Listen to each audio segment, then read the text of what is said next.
UGC net के history series में आप लोगों का फिर से स्वागत है। तो आज का टॉपिक है गुप्त काल, जिस पे टोटल 300 एमसीक्यूज प्रैक्टिस करेंगे। तो चलो शुरू करते हैं। पहला है, गुप्त साम्राज्य के दौरान कौन सा शासक भारत का नेपोलियन कहलाता था? चंद्रगुप्त प्रथम, समुद्रगुप्त, कुमारगुप्त या स्कंदगुप्त? तो समुद्रगुप्त। चलो मैं डायरेक्ट सिर्फ आंसर बोलते चलता हूँ। गुप्त काल को सर्वप्रथम किसने स्वर्ण युग कहा? तो के एम मुंशी ने कहा। प्रयाग प्रशस्ति किसने लिखी थी? तो हरिसेन ने लिखी थी। प्रयाग प्रशस्ति को प्रयाग प्रशस्ति को किसने उत्कीर्ण कराया था? तो तिलभट्ट ने उत्कीर्ण कराया था। समुद्रगुप्त के किस सिक्के पर उसकी वीणा बजाते हुए आकृति है? तो वीणा वादन प्रकार पे। चंद्रगुप्त प्रथम ने किस लिच्छवी राजकुमारी से विवाह किया था? तो कुमार देवी से विवाह किया था और इसी से उसको वैशाली प्राप्त हुई थी। गुप्त संवत की शुरुआत किसने की थी? तो चंद्रगुप्त प्रथम ने की थी 319 ईस्वी में। गुप्त वंश का संस्थापक कौन था? तो श्रीगुप्त था। समुद्रगुप्त की रानी का क्या नाम था? तो दत्त देवी नाम था। फाहियान किस शासक के काल में भारत आया था? तो चंद्रगुप्त द्वितीय के काल में फाहियान भारत आया था, लेकिन उसने कहीं भी अपने यात्रा वृत्तांत में सम्राट का नाम अंकित नहीं किया। चंद्रगुप्त द्वितीय को किस उपाधि से जाना जाता है? तो विक्रमादित्य उपाधि से जाना जाता है। कौन सा शासक चांदी के सिक्के चलाने वाला पहला गुप्त शासक था? तो चंद्रगुप्त द्वितीय। समुद्रगुप्त के दरबार में कौन से बौद्ध विद्वान थे? तो असंग और वसुबंधु। समुद्रगुप्त के कौन से सिक्के अश्वमेध यज्ञ से संबंधित हैं? तो अश्वमेध प्रकार। समुद्रगुप्त के विजय अभियान का विवरण किस स्तंभ लेख में मिलता है? तो प्रयाग प्रशस्ति में। गुप्त काल में किस शैली में प्रयाग प्रशस्ति लिखी गई है? तो मिश्रित गद्य पद्य शैली में, यानी चंपू शैली में। नवरत्न किस गुप्त शासक के दरबार में थे? तो चंद्रगुप्त द्वितीय के दरबार में थे। कालिदास किस शासक के दरबार में थे? तो चंद्रगुप्त द्वितीय के दरबार में थे, और ये भी नवरत्नों में से एक थे। चंद्रगुप्त द्वितीय की पुत्री का नाम क्या था? तो प्रभावती गुप्त था। इसी का विवाह जो उसने वाकाटक नरेश से किया था। नालंदा विश्वविद्यालय की स्थापना किसके शासनकाल में हुई? तो कुमारगुप्त प्रथम के काल में हुई। कुमारगुप्त प्रथम की उपाधि क्या थी? तो महेंद्रादित्य थी। समुद्रगुप्त के शासनकाल में कौन सा शिलालेख कला का उदाहरण है? तो इलाहाबाद स्तंभ। प्रयाग प्रशस्ति में समुद्रगुप्त को किस देवता से तुलनीय बताया गया है? तो यमराज से। कौन सा शासक गुप्त सिक्कों पर गरुड़ प्रतीक का प्रयोग करता था? तो समुद्रगुप्त करता था। कौन सा गुप्त शासक परम भागवत उपाधि धारण करने वाला पहला शासक था? तो चंद्रगुप्त द्वितीय था। किस अभिलेख से समुद्रगुप्त की उत्तराधिकारी की स्थिति स्पष्ट होती है? तो श्रद्धपुर ताम्रपत्र। समुद्रगुप्त ने दक्षिण भारत की विजय के बाद कौन सी नीति अपनाई? यानी कि दक्षिण भारत में जो उसने अपने क्षेत्र जीते थे, वहां पर कौन सी नीति अपनाई थी? तो ग्रहण मोक्षानुग्रह, यानी इन लोगों को जीतने के बाद वापस से इनका राज्य लौटा देता था और सिर्फ भेंट उपहार वगैरह लेता था। कौन सा राज्य दक्षिण भारत का समुद्रगुप्त द्वारा विजय अंतिम राज्य था? तो कांची जो है वो अंतिम राज्य था। समुद्रगुप्त की ग्रहण मोक्षानुग्रह नीति को कालिदास ने क्या नाम दिया? तो धर्म विजय नाम दिया। समुद्रगुप्त की प्रस्थभोदन नीति का अर्थ क्या था? तो शासन करना, कर वसूलना, जड़ मूल से उखाड़ फेंकना या गठबंधन बनाना। तो जड़ मूल से उखाड़ फेंकना। गुप्त शासनकाल के दौरान प्रयाग प्रशस्ति कितनी पंक्ति में लिखी गई है? तो 33 पंक्ति में लिखी गई है। गुप्तों की उत्पत्ति किस गोत्र से मानी जाती है? तो धारण गोत्र से मानी जाती है, और इसका जो उल्लेख है वो प्रभावती गुप्त के अभिलेख से मिलता है। प्रभावती गुप्त ने किस राज्य के राजा से विवाह किया था? तो वाकाटक नरेश से विवाह किया था। रामगुप्त का उल्लेख सबसे पहले किस विद्वान ने ऐतिहासिक रूप से किया है? तो राखालदास बनर्जी ने किया है। चंद्रगुप्त द्वितीय की दूसरी राजधानी कौन सी थी? वैशाली, उज्जैन, पाटलिपुत्र या प्रयाग? तो उज्जैन थी। नवरत्नों में कौन वास्तुकार था? तो शंकु था वास्तुकार। चंद्रगुप्त द्वितीय के शासन में फाहियान किस धर्म का अध्ययन करने आया था?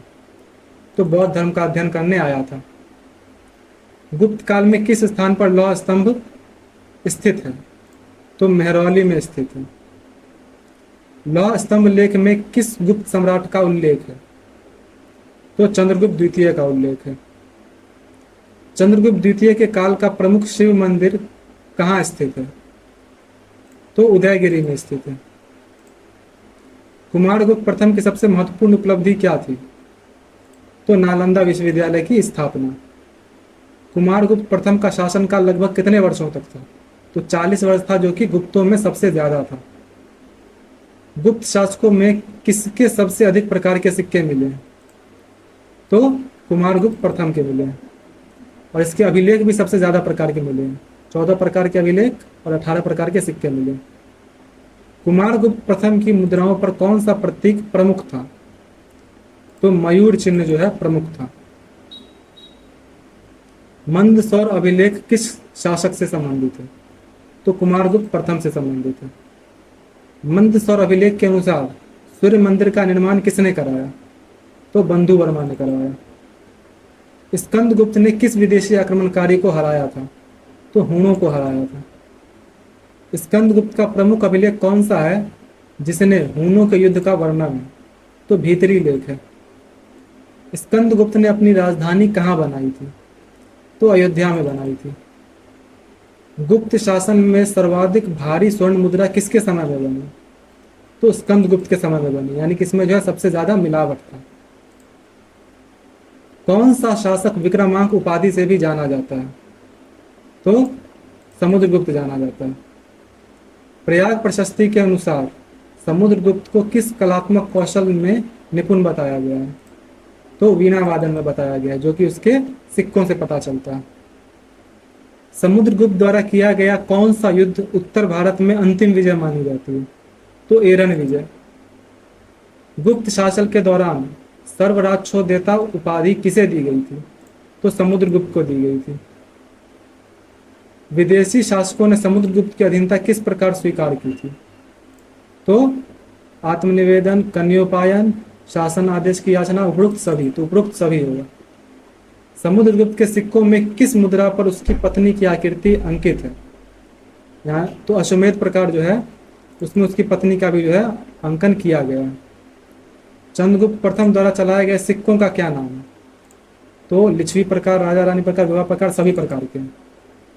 प्रयाग प्रशस्ति में समुद्रगुप्त को किस देवता के समान प्रसन्न और क्रोधित बताया गया? यानी किसके समान प्रसन्न और किसके समान क्रोधित बताया गया? तो कुबेर और यमराज। यानी अगर प्रसन्न में देखे जाए तो वो कुबेर के समान है, और क्रोधित में देखा जाए तो यमराज के समान है। चंद्रगुप्त द्वितीय ने किस शक शासक को पराजित किया था? तो रुद्रसिंह द्वितीय को पराजित किया था। गुप्त वंश का कौन सा शासक शकारी के नाम से जाना जाता था? तो चंद्रगुप्त द्वितीय नाम जाना जाता था, क्योंकि इसने शकों को पराजित किया था। गुप्तकालीन मथुरा लेख में किस शैव संप्रदाय का उल्लेख है? तो पाशुपत का उल्लेख है। चंद्रगुप्त द्वितीय के किस लेख में सर्वप्रथम गुप्त संवत का उल्लेख मिलता है? तो मथुरा लेख में मिलता है। कौन सा शासक शरदकालीन सूर्य के समान बताया गया है? तो कुमारगुप्त प्रथम बताया गया है। किस गुप्त शासक को शक्रोपम कहा गया है? तो स्कंदगुप्त को कहा गया है। कौन सा अभिलेख स्कंदगुप्त की अंतिम उपलब्धियों का प्रमाण है? तो गढ़वा लेख है। स्कंदगुप्त के समय गुप्त साम्राज्य की राजधानी कहाँ थी? तो अयोध्या में थी। स्कंदगुप्त ने हूण आक्रमणकारियों खुशनेवाज को कहाँ पे हराया था? तो गंगा घाटी में हराया था। स्कंदगुप्त के समय किस झील का पुनर्निर्माण हुआ था?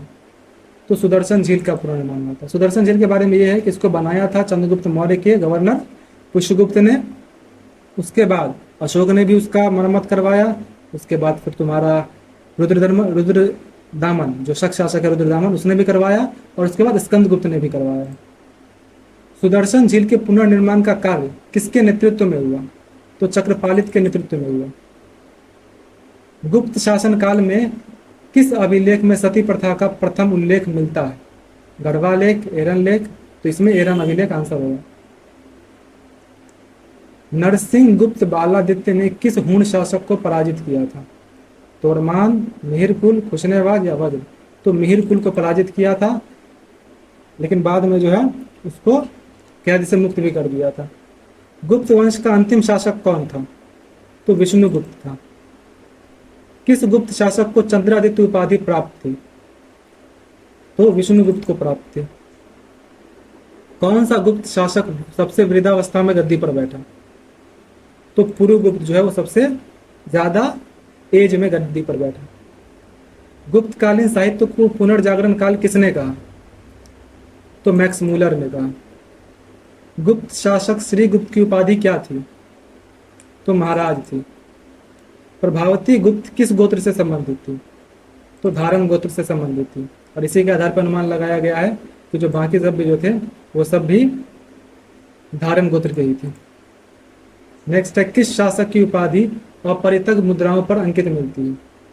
तो कुमारगुप्त प्रथम की मिलती है। गुप्त काल में सबसे अधिक ताम्रपत्र कहाँ से प्राप्त हुए हैं? तो दामोदरपुर से प्राप्त हुए। दामोदरपुर ताम्रपत्रों में किस प्रकार के ग्राम अधिकारियों का उल्लेख है? तो ग्रामिक, अष्टकुलाधिकारी, महत्तर, इनमें से सभी। कुमारगुप्त प्रथम का सबसे अधिक प्राप्त सिक्का प्रकार कौन सा है? यानी प्रकार पूछ रहा, तो अपरितक प्रकार है। नालंदा विश्वविद्यालय किस शैली के बौद्ध धर्म से जुड़ा हुआ था? तो महायान शैली से जुड़ा हुआ था। नालंदा विश्वविद्यालय की स्थापना ह्वेनसांग के अनुसार किसने की थी? तो वो बताता है शक्रादित्य, जिसका तादाद स्थापित किया गया है कुमारगुप्त प्रथम से। किस गुप्त शासक के समय सबसे अधिक प्रकार की मुद्राएं जारी हुई? तो कुमारगुप्त प्रथम के टाइम पे बताया ही मैंने, सबसे ज्यादा अभिलेख और सबसे ज्यादा प्रकार के सिक्के जो है वो कुमारगुप्त प्रथम के टाइम पे जारी किए गए थे। गुप्तकालीन मुद्राओं में मकर वाहिनी गंगा की आकृति किस मुद्रा पर है? तो व्याघ्र हनन प्रकार पे। वैन्य गुप्त ने स्वतंत्र, एक मिनट शायद क्वेश्चन स्किप हो गया। तुमैन अभिलेख किस शासक से संबंधित है? तो कुमारगुप्त प्रथम से संबंधित है। वैन्य गुप्त ने स्वतंत्र शासन कहाँ स्थापित किया था? तो बंगाल में स्थापित किया था। कौन सा गुप्त शासक महेंद्रादित्य नाम से जाना गया? तो कुमारगुप्त प्रथम जाना गया। फाहियान ने भारत की यात्रा किस उद्देश्य से की थी? तो बौद्ध ग्रंथ एकत्रित करने के उद्देश्य से की थी। गुप्त काल में कविराज उपाधि किसे मिली थी? तो समुद्रगुप्त को मिली थी। गुप्त शासकों में देवराज उपाधि किसके नाम के साथ जुड़ी हुई है? तो चंद्रगुप्त द्वितीय के साथ जुड़ी हुई है। गुप्तकालीन प्रशासनिक इकाई भुक्ति का क्या अर्थ है? तो प्रांत है।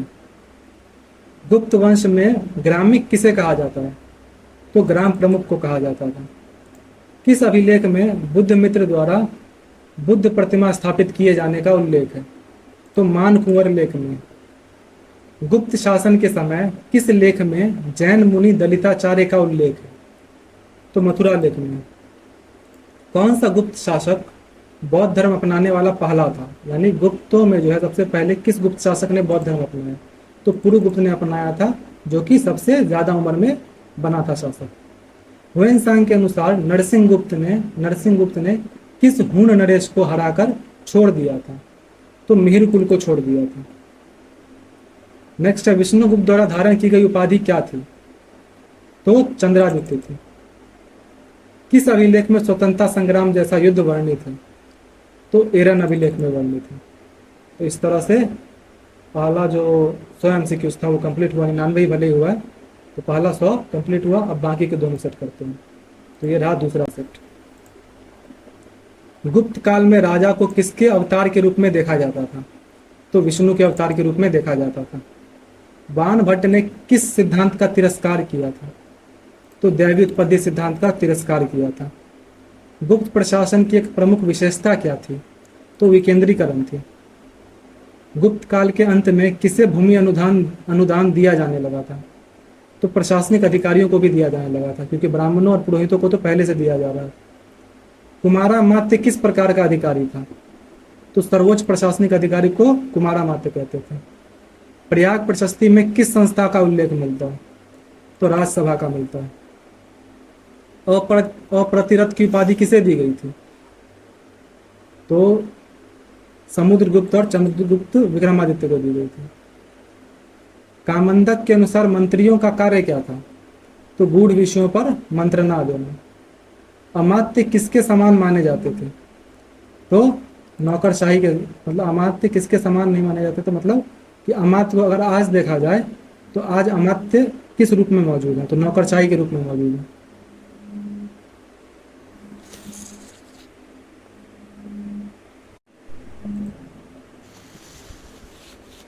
नेक्स्ट है, अमात्यों की नियुक्ति कौन करता था?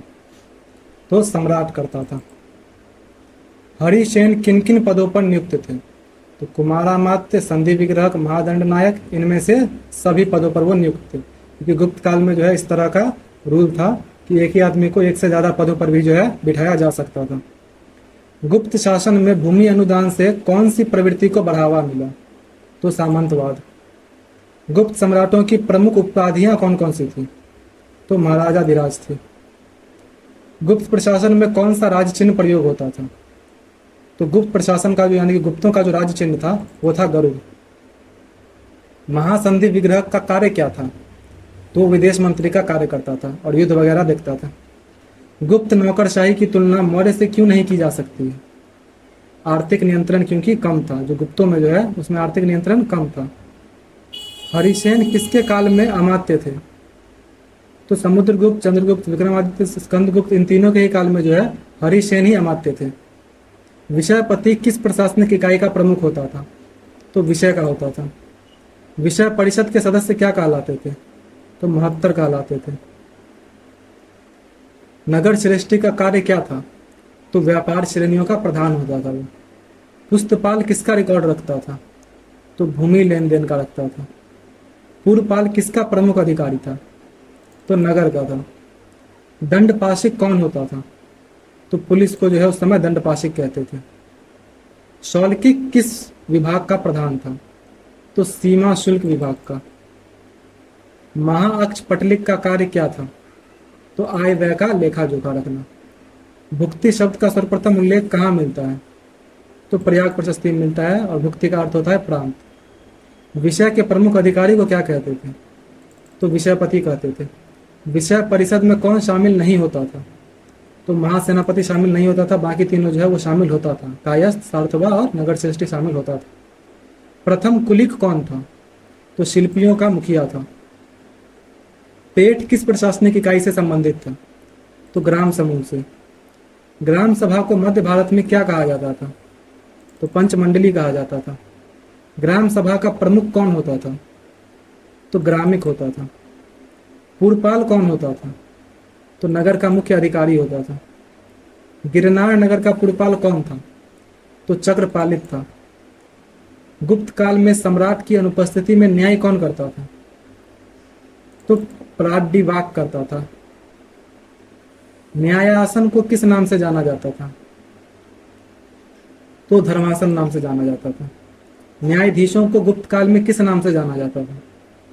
तो सर्वदंड नायक नाम से जाना जाता था। गुप्त काल में न्याय व्यवस्था के साक्ष्य कहाँ मिलते हैं? तो स्मृतियों में मिलते हैं।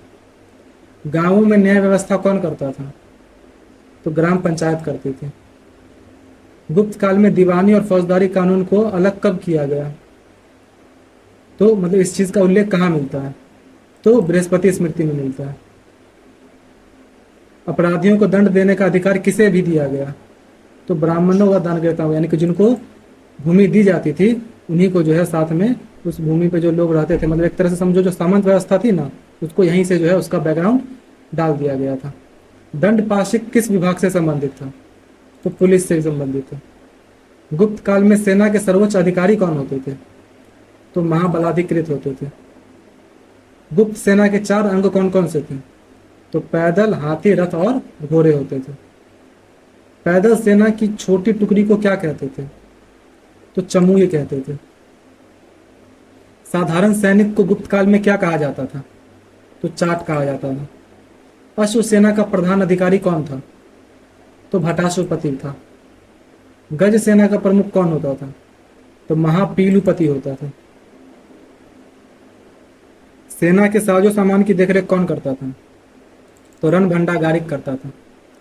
गुप्त काल में रथों का महत्व किससे कम हुआ, यानी किस वजह से कम हो गया? तो अश्वसेना के कारण। गुप्त काल में राजा भूमिकर के रूप में उपज का कितना हिस्सा लेता था? तो छठा हिस्सा लेता था। भाग किस कर को कहते थे? तो भूमि कर को कहते थे। भोग कर का क्या तात्पर्य था? तो उपहार के कर में उपहार के रूप में फल फूल, जो कि इसको दिया जाता था राजा को। स्थायी किसानों से लिया जाने वाला कर क्या कहलाता था? तो उद्रंग कहलाता था। और वही अस्थायी से पूछ लेता तो ऊपरी कर कहलाता है। गुप्त काल में भूमि कर किस रूप में दिया जाता था? तो नकद और अन्न दोनों रूप में दिया जाता था। विष्टि क्या था? तो बेगार या जबरन श्रम को जो है विष्टि कहते थे। गुप्त काल में किस कर में वृद्धि हुई थी? तो भूमि कर में वृद्धि हुई थी। भूतोवात प्रत्यय किस कर को कहते थे?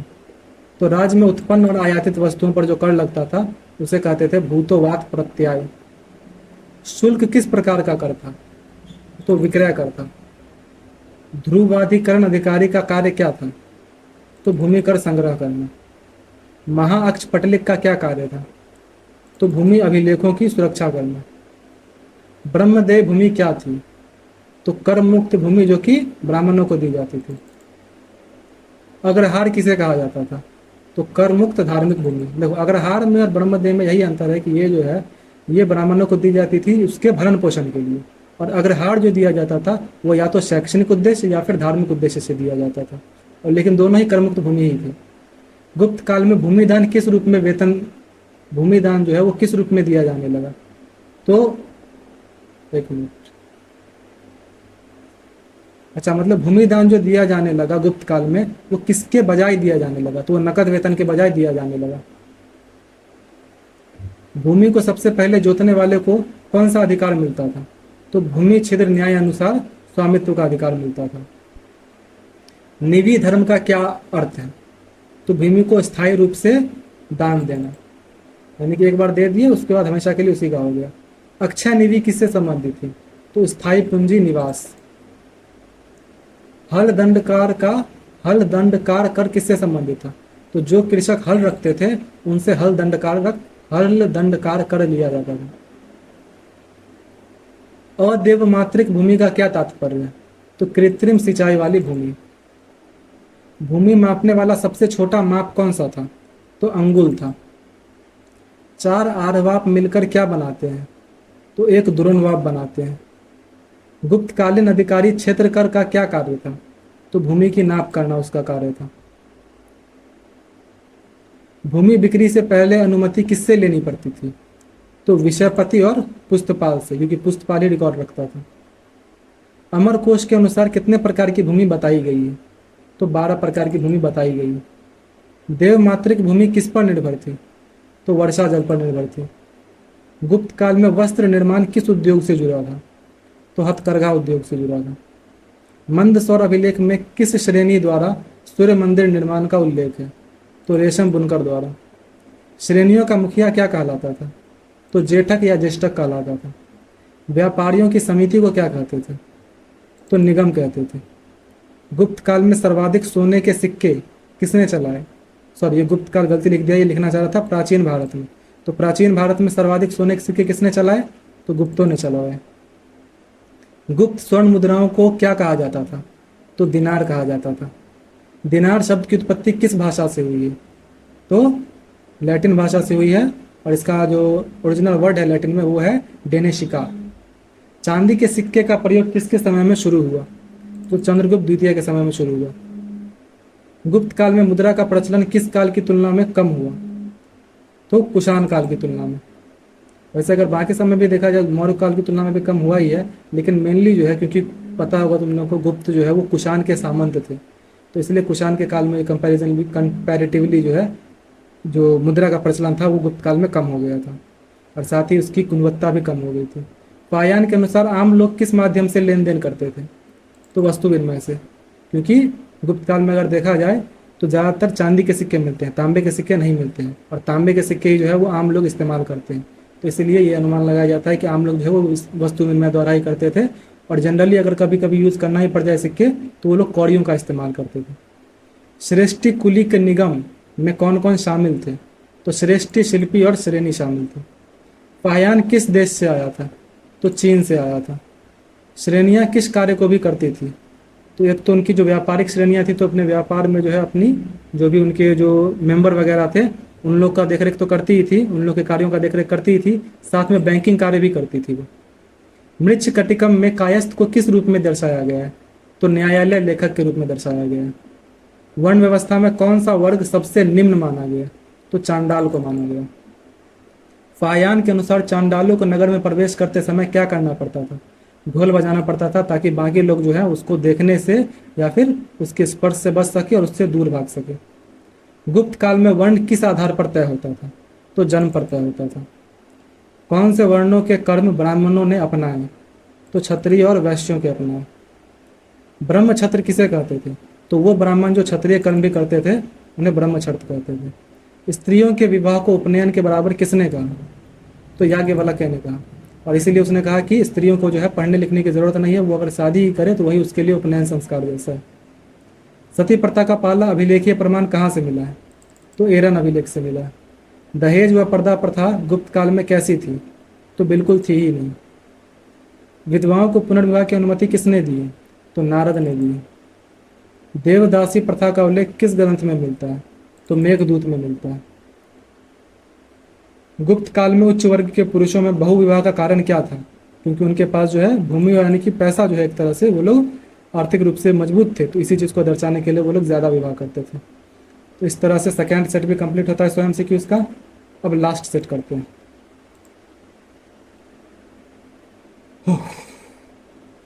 गुप्त काल को हिंदू धर्म के किस चरण के रूप में जाना जाता है? तो पुनरुत्थान काल के रूप में जाना जाता है। मंदसौर शिलालेख में किस देवता की उपासना का उल्लेख है? तो सूर्य की उपासना का उल्लेख है। हरिहर की प्राचीनतम मूर्ति किस स्थान से प्राप्त हुई थी? तो बादामी से। गुप्त सिक्कों पर किस देवी की मूर्ति विष्णु की पत्नी के रूप में अंकित है? तो लक्ष्मी। दशावतार मंदिर में विष्णु को किस मुद्रा में दिखाया गया है? तो शेषनाग की शैया पर। शैव धर्म के 4 संप्रदायों में से कौन सा एक नहीं है? तो वल्लभी जो है वो शैव धर्म के 4 संप्रदायों में से नहीं है, बाकी पाशुपत, कालामुख, कापालिक और शैव है।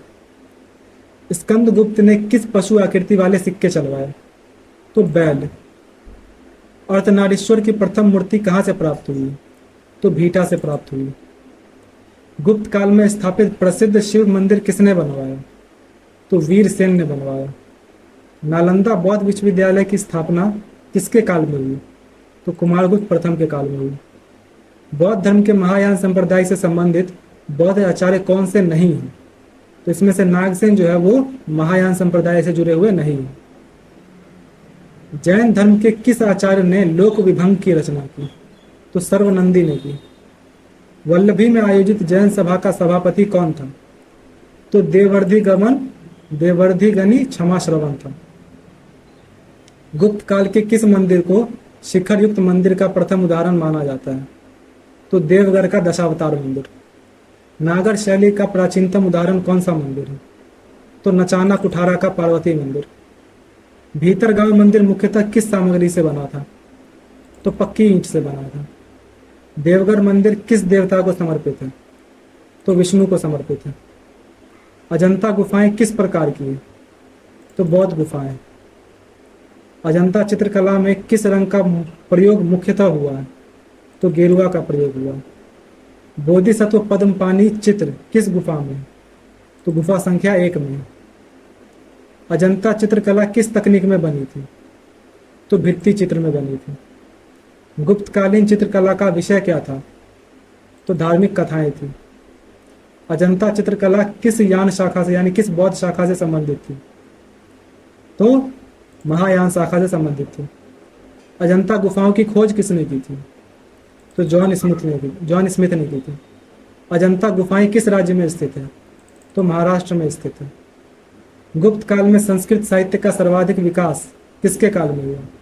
तो चंद्रगुप्त द्वितीय के काल में हुआ। चंद्रगुप्त द्वितीय का दरबारी कवि कौन था? तो कालिदास था, जो कि उसके नवरत्नों में शामिल था। अभिज्ञान शाकुंतलम किसकी रचना है? तो कालिदास की है। रघुवंश किसकी काव्य कृति है? तो कालिदास की है। कुमार संभव का विषय क्या है? तो पहली बात तो कुमार संभव भी कालिदास का ही है, और इसका जो विषय है वो है शिव और पार्वती का विवाह।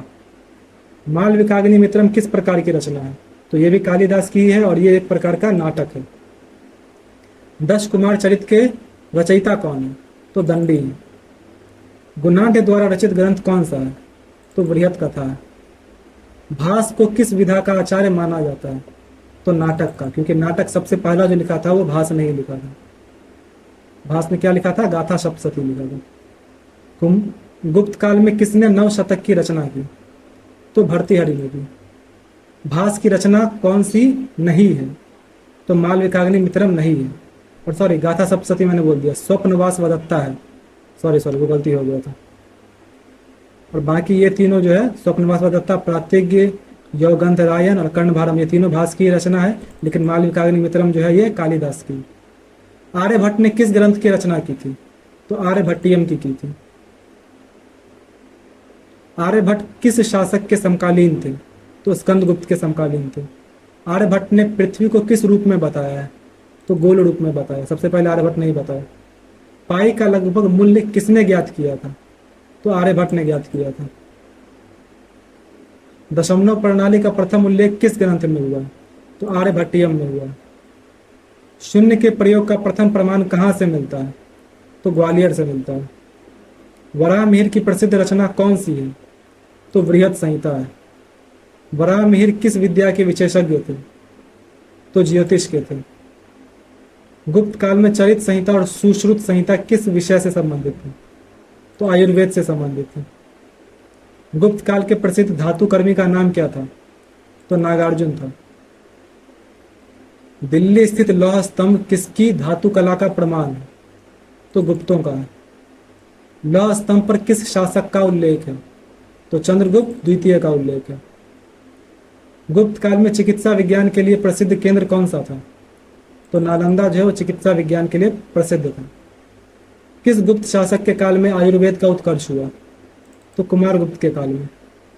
गुप्त काल में किस देवता की पूजा सर्वाधिक प्रचलित थी? तो विष्णु की पूजा सर्वाधिक प्रचलित थी। गुप्त कालीन मंदसौर शिलालेख सूर्य पूजा से किस शहर का संबंध दर्शाता है? तो मंदसौर का दर्शाता है। भारत में सूर्य मंदिरों का निर्माण सर्वप्रथम किस काल में हुआ? तो गुप्त काल में हुआ। गुप्त काल में सूर्य उपासना का प्रमुख कारण क्या था? तो कृषि आधारित समाज। किस अभिलेख से ज्ञात होता है कि सूर्य को ब्राह्मणों द्वारा पूज्य माना गया है? तो मंदसौर लेख से पता चलता है। नालंदा विश्वविद्यालय की ख्याति मुख्यतः किस कारण से थी?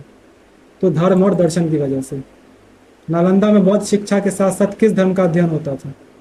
तो हिंदू धर्म का भी अध्ययन कराया जाता था। नालंदा विश्वविद्यालय में छात्रों को क्या सुविधा दी जाती थी? तो मुफ्त भोजन और आवास की। ह्वेनसांग ने नालंदा में कितने शिक्षक और विद्यार्थी बताए हैं? तो 1000 शिक्षक और 12000 विद्यार्थी। गुप्त काल में शिक्षा किस भाषा में दी जाती थी? तो संस्कृत भाषा में दी जाती थी। गुप्त काल में शिक्षा व्यवस्था कैसी थी? तो शासकीय विद्यालय आधारित थी। शिक्षा के लिए छात्र कौन सा अनुष्ठान करते थे? तो यज्ञोपवीत करते थे। गुप्त काल के प्रमुख सांस्कृतिक केंद्रों में से कौन सा नहीं था? तो अमरावती नहीं था। कौन सा नगर खगोल और ज्योतिष का केंद्र था? तो उज्जैन था। गुप्त काल में किस केंद्र को ब्रह्म विद्या का प्रमुख स्थल माना गया है? तो नालंदा को माना गया। किस मंदिर को भारतीय मंदिर वास्तुकला का आदि रूप माना जाता है? तो दशावतार मंदिर को माना जाता है। गुप्ताकालीन मंदिरों में कौन सी योजना सबसे सामान्य थी? तो पंचायतन। गुप्तकालीन स्थापत्य में सबसे प्रमुख विशेषता क्या थी? तो शिखर का प्रयोग। गुप्त काल में मूर्तिकला का प्रमुख केंद्र कौन सा था? तो मथुरा था। गुप्तकालीन मूर्तिकला किस विशेषता के लिए जानी जाती है? तो सौम्यता और भाव प्रवणता। गुप्त काल में दान किस प्रकार की सामाजिक व्यवस्था का अंग था? तो धर्म का था। गुप्त शासन में ब्राह्मणों को भूमि दान करने की परंपरा क्या कहलाती थी? तो पहले बता चुका हूं, अग्रहार कहा जाता था या फिर ब्रह्मदेव भी कहा जाता था, लेकिन ब्रह्मदेव पंडितों के यानी ब्राह्मणों के भरण पोषण के लिए था। गुप्त काल में ब्राह्मणों को दान किए गए गांव क्या कहलाते थे? तो अग्रहारा कहलाते थे। दान के लिए कौन सा अभिलेखीय स्रोत सबसे महत्वपूर्ण है? तो प्रयाग प्रशस्ति। गुप्त काल में भूमि दान से किस वर्ग की सामाजिक शक्ति में वृद्धि हुई? तो ब्राह्मणों की, क्योंकि ब्राह्मणों को ही भूमि दान दी जाती थी। और उसके बाद फिर प्रशासनिक संरचना में भी अगर दी जाती थी तो उसमें भी जो है मेनली प्रशासन में भी टॉप पे जो है ये ब्राह्मण ही बैठे रहते थे।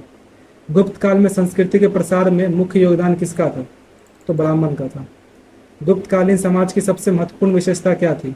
तो वर्ग विभाजन। गुप्त काल में स्त्रियों की सामाजिक स्थिति कैसी थी?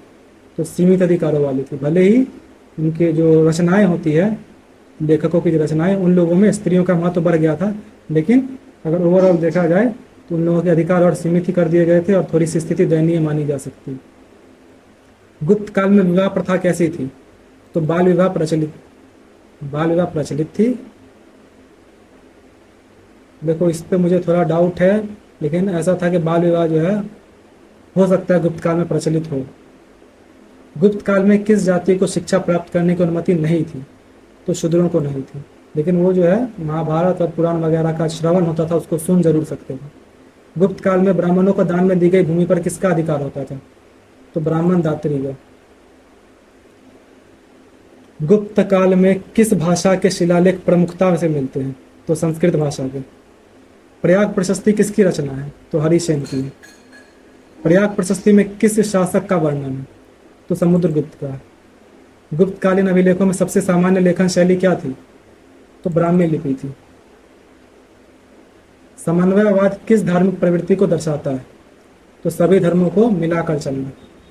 गुप्त काल में प्रशासन के धार्मिक पक्ष पर कौन सा कथन सही है? तो धर्म प्रशासन का अंग बन चुका था। गुप्त काल में श्रम विभाजन किस पे आधारित था? तो वर्ण पर आधारित था।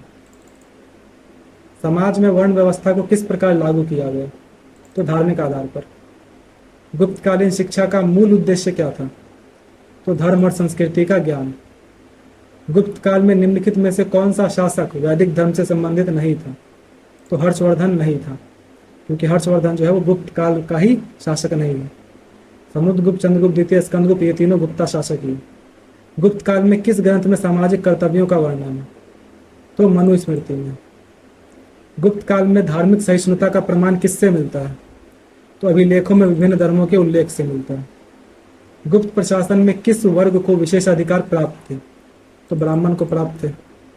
गुप्त काल में धर्म महामात्र किसे कहा जाता था? तो धार्मिक मामलों के अधिकारी को कहा जाता था। गुप्त काल में अंत्यज किसे कहा जाता था? तो निम्न वर्ग को कहा जाता था। गुप्त काल में किसे धर्मार्थिक न्याय देने का अधिकार था? तो राजा को था।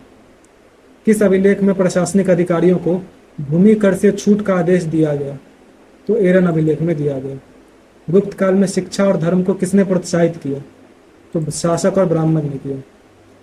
गुप्त काल की सबसे बड़ी विशेषता क्या मानी जाती है? तो सांस्कृतिक उत्कर्ष। तो इस तरह 300 एमसीक्यूज कंप्लीट हुए। जब भी आप एमसीक्यूज प्रैक्टिस करना शुरू करें तो एक पेपर और पेन लेकर बैठें और 100 एमसीक्यूज में से आपके कितने सही हो रहे हैं इसको ज़रूर चेक करें और अपना स्कोर कमेंट करें, ताकि मैं भी आपके प्रोग्रेस को देख सकूं। बाकी रोज़ मैं आप लोगों को अपने नेक्स्ट डे का टॉपिक बता दिया करूंगा और आपको हर एक सोर्स से उतना पढ़ के आना है। चलिए ठीक है, मिलते हैं फिर नेक्स्ट वीडियो में।